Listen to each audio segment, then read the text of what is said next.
So let's talk about the First Amendment. I've heard some conversations about Bitcoin. We need to go into that or not. But I do like some of the conversation that I've been hearing about the First Amendment. Maybe you could make it clear on kind of where you stand about the First Amendment and what what your expectations are going forward, especially when you're president.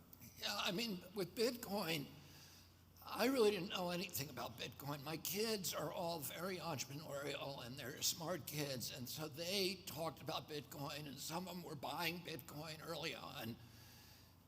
And but I was just mildly curious about it, and then I got interested in it during the pandemic, during the trucker strike in Ottawa. We were actually following the trucker strike. We had a reporter, Children's Health Defense, embedded with the truckers, and they started out in Alberta and British Columbia and came across Canada. And there were thousands of them, and they were protesting the mandates. But it was a very peaceful protest. If you look at the films, it was like Woodstock. People were picking up garbage. They were making sure everybody had water. They were taking care of homeless people in Ottawa on the street. It was just it was a very, very idealistic and wonderful group of people. And they were doing something that all of us in America take for granted, which is the right to assemble, the right to petition their government. And the Canadian government responded in this way by branding them as hate group, which was just propaganda lie. And then they used AI, they used facial recognition systems, they used surveillance tools and cameras to find the identity of the truckers, to find through their license plates of their trucks, et cetera, and they shut off all their bank accounts. And I saw that happen, and I knew the same thing was happening in China, where they have programmable currency. Whereas, if your social credit score falls below a certain amount, a certain metric, for example, if the facial recognition in China sees you on a mask day and your mask is below your nose, or you're too close during a social distancing day to your girlfriend in public, they deduct points from your social credit score. And then they make it so that your currency, in China, they don't have credit cards anymore. Everything is done by face. So your face, is your identity, and it's your bank account. And when you go to a grocery store, you show your face and they bill your account. So what they do is, if your social credit score drops, your face will only work at maybe grocery stores that are within a certain radius of your home. It's a way of total control. And I saw that they were now doing that in Canada, and I was shocked. And I thought, none of these truckers have been charged with a crime. None of them have been convicted of a crime. And yet they made it so that they could not buy diesel for their trucks. They couldn't pay their mortgages. One trucker, they couldn't buy food for their children. One trucker said to me that he was facing jail time because he could not pay his legally mandated alimony. So it occurred to me then that if the government has the capacity to shut down your bank account, that they have the capacity to turn us into slaves. And that it was as important that transactional freedom was as critical to human liberty, to our national values, as freedom of expression. And that's when I started looking. Because Hamilton, Madison, and Adams said, we put the First Amendment, we put freedom of expression guarantee in the First Amendment, because all the other amendments are dependent on it. If a government that has the power to silence its critics has a license for any atrocity. During the pandemic, as soon as they realized we were going to put up with suppressing criticism, with giving up our freedom of expression, which they did very early on, they started censoring critics of them. They took me off Instagram at government orders. Instagram can take me off if it doesn't like what I say. If it sees a hate speech, it remove it. Once the government is ordering you to do it, now the First Amendment is implicated. We now know that they were all being ordered to do that by the White House and threatened that they were going to lose their Section 230 immunity, which was existential for these companies.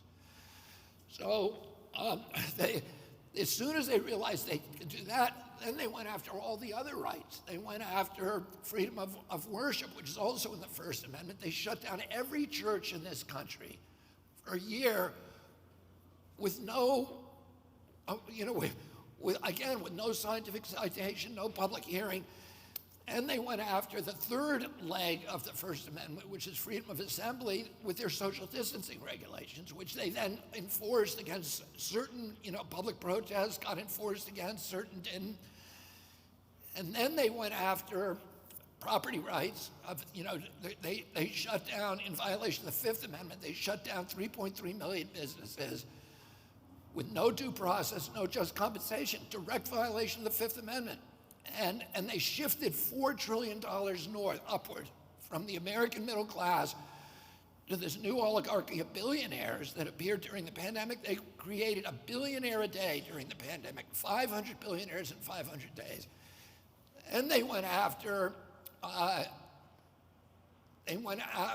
jury trials. The Seventh Amendment says, no citizen shall be denied the right of a trial before a jury of his peers in case there are controversies exceeding $25.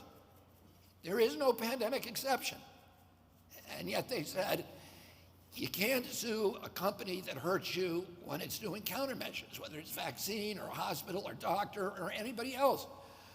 So, and by the way, the framers of the Constitution knew all about epidemics. There were two epidemics during the Revolutionary War. One, a malaria epidemic that absolutely decimated the armies of Virginia, and a smallpox epidemic that decimated the armies of New England at the very time that we took control of Montreal. So Benedict Arnold's armies entered Montreal. Arnold was in the center of the city. He got shot through the thigh, and he called for reinforcements, but none came because, the whole army was debilitated by smallpox. If that had not happened, without that smallpox epidemic, Canada today would be part of the United States. And everybody, all the framers of the Constitution knew that. And between the end of the Revolutionary War and the ratification of the Bill of Rights, there were epidemics in every city in our country. Smallpox, cholera, yellow fever. It killed tens of thousands of people. Almost all of the framers had lost friends and family to these epidemics. And yet they did not put an epidemic exception in the United States Constitution. They wrote the Constitution for hard times, not for easy times.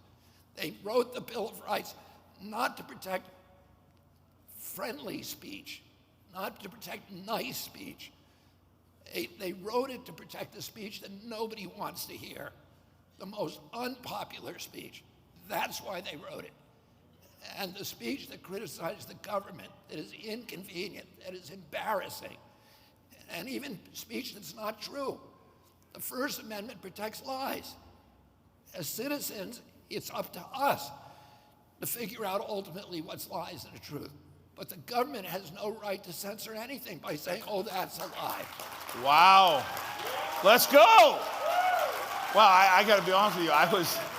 I'm mesmerized by that. I've never heard it put that way. I'll say one other thing. Try to look back in history and think to yourself, was there any time in human history when the guys who were censoring speech were the good guys?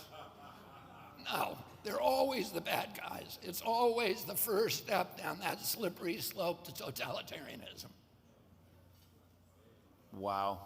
I said it earlier when I said everyone says it's the most important election, but hear what he just said during that a few minutes, really, which was amazing. He said that they took him off Instagram.